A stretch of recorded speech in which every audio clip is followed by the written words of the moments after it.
Hola amigos, hoy se me ha ocurrido, a través de la experiencia que yo viví, contar un poco, esos cambios sustanciales que ha habido en los porteros de los últimos años. Sobre todo aquel cambio tan importante que surgió con que el portero ya no podía coger la pelota cuando le diera la gana, tenía que venir esta de un contrario y no de un jugador, un compañero. Para ponernos un poco en antecedentes, temporada 91-92, yo estoy en el Mérida.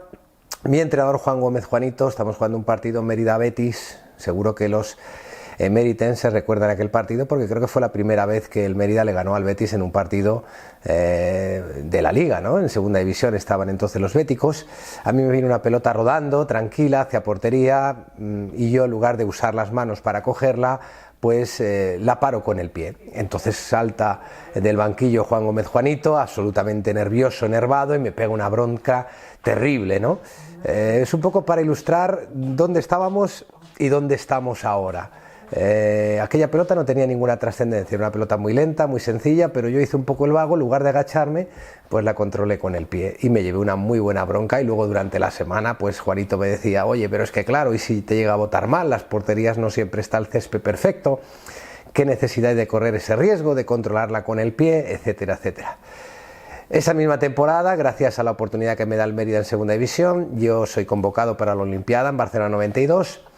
Y estando allí trabajando tranquilamente, una semana antes del inicio de la Olimpiada, nos llega una circular en la que se hace eco Lasli Kubala. No sé si os acordáis de este mítico jugador del Barcelona, que entonces era segundo entrenador, o formaba parte del cuerpo técnico junto con Vicente Miera, ¿no? Y era el encargado un poco de trabajar con los porteros en aquel momento.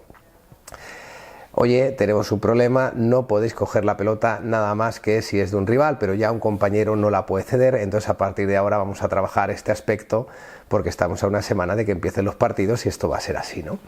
Os podéis imaginar el estrés que eso sometió a todos los porteros. A partir de ese momento, pues cada pelota que nos llegaba teníamos que romperla, que desapareciera del área para dar seguridad al equipo, sin importar demasiado si esa pelota, a dónde acababa, ¿no?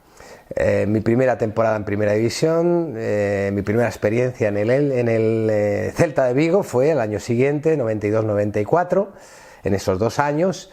Y pues yo, por ejemplo, hablaba con mis defensas y le decía: oye, a Pachi Salinas o Alejo, Atilano, cuando tengas que cederla hacia atrás, en lugar de darme un balón fuerte que yo tenga que controlar, la dejas un poquito cortita, de forma que yo haga 2-3 pasitos y con la inercia la saque de allí y no nos compliquemos la vida, ¿no? Yo recuerdo Balaídos cada vez que una pelota iba hacia atrás, Balaídos y cualquier estadio en ese momento en España, como la gente se ponía las manos a la cabeza y ese grito de miedo se palpaba en el estadio, porque el portero iba a golpear la pelota con el pie.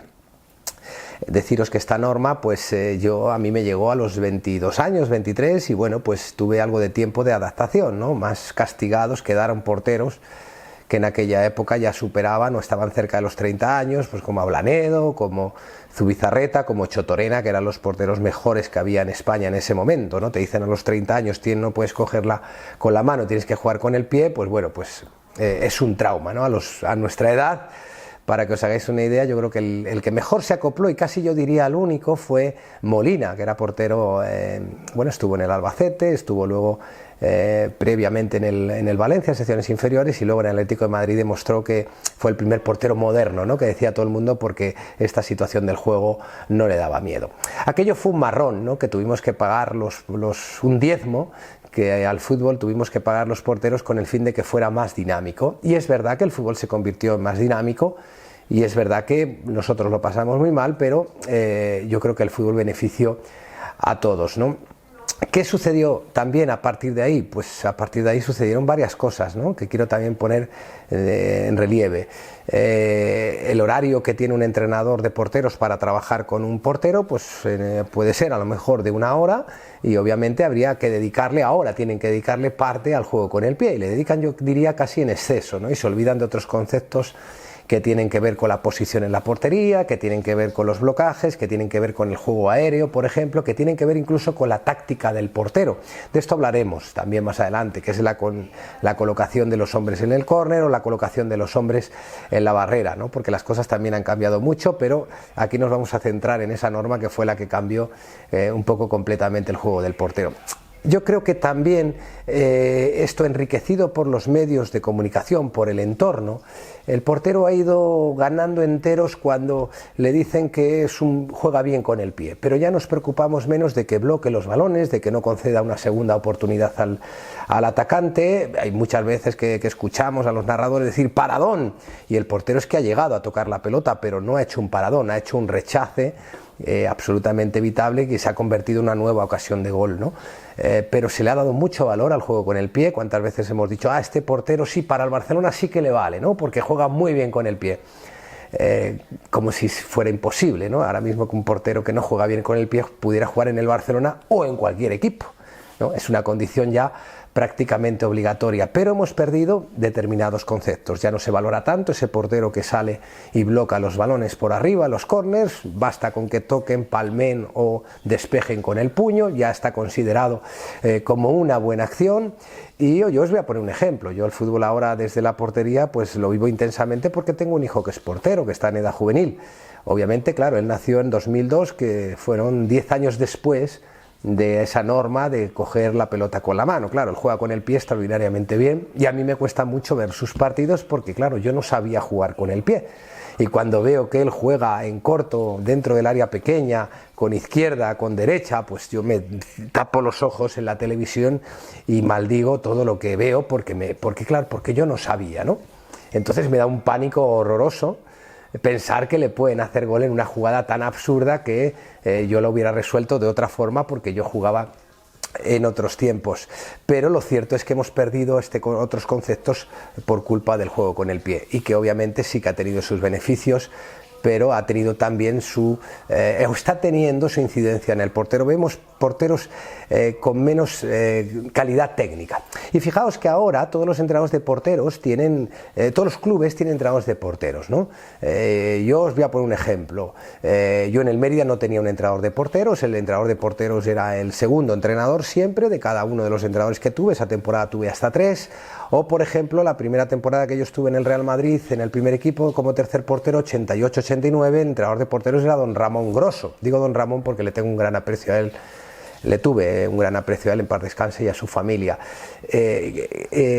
O en el Elche tuve Marcial Pina, ¿no? ¿Os acordáis de Marcial, aquel jugador del Barça?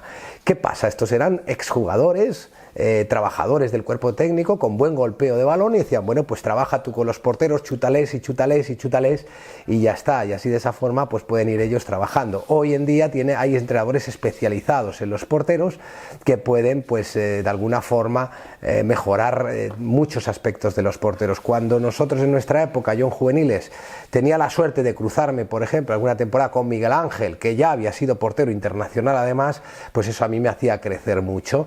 O Javier Maté, por ejemplo, cuando estuve en mi época en el Celta, que era el tercer portero del equipo, pero ya durante el año se dedicó a la parcela de entrenar a los porteros, que consideraba que así era más útil al equipo, y a mí me hizo desde luego un gran favor. Parte de mi rendimiento en el Celta se lo debo por supuesto a él. Escuchaba el otro día a Zubizarreta que decía que Iríbar, entrenador suyo que tuvo en el Athletic, le debe prácticamente todo lo que sabe a Iríbar, ¿no? Yo diría casi todo, ¿no? Porque algo tienes que aprender por supuesto tú mismo, y el bueno de Zubi seguro que lo hizo. Pero eso era lo mejor que te podía pasar, encontrar un entrenador de porteros que hubiese sido portero, y de esa forma podría de alguna manera ilustrarte, corregirte y trabajar con él en una profesión que él ya lo había sido y por lo tanto tenía determinada experiencia. Pero esto no data de tanto tiempo, ¿eh? Rafa Benítez, por ejemplo, firmó en el Valencia la temporada final de 2001, ¿no? No trajo entrenador de porteros. Yo me acuerdo que entonces director deportivo del Valencia, o secretario técnico, Javier Subirats, en conversación con él le pregunté quién iba a ser el entrenador de porteros. Me dijo que no tenía, que estaban tratando de convencerle de que alguien que se sumara a su cuerpo técnico para esta labor, y finalmente fue José Manuel Ocho Torena. Pero que, por cierto, un entrenador de los mejores, o el mejor que ha habido en España, ¿no? El rendimiento de todos los porteros que ha tenido él bajo su cobijo y con su disciplina, pues así lo demuestran. Pero para que nos hagamos una idea, que incluso el propio Rafa Benítez, que ha sido el técnico más laureado en la historia más reciente del Valencia, no traía en su cuerpo técnico un entrenador de porteros, ¿no? Esto obviamente ahora nada tiene que ver. Y bueno, pues esto ha sido un poco todo, contado un poco desde mi experiencia, desde el abuelo cebolleta que soy yo ya, y que puedo contar un poco toda esta trascendencia que ha tenido aquella norma que significó tanto para los porteros y que tanto ha cambiado.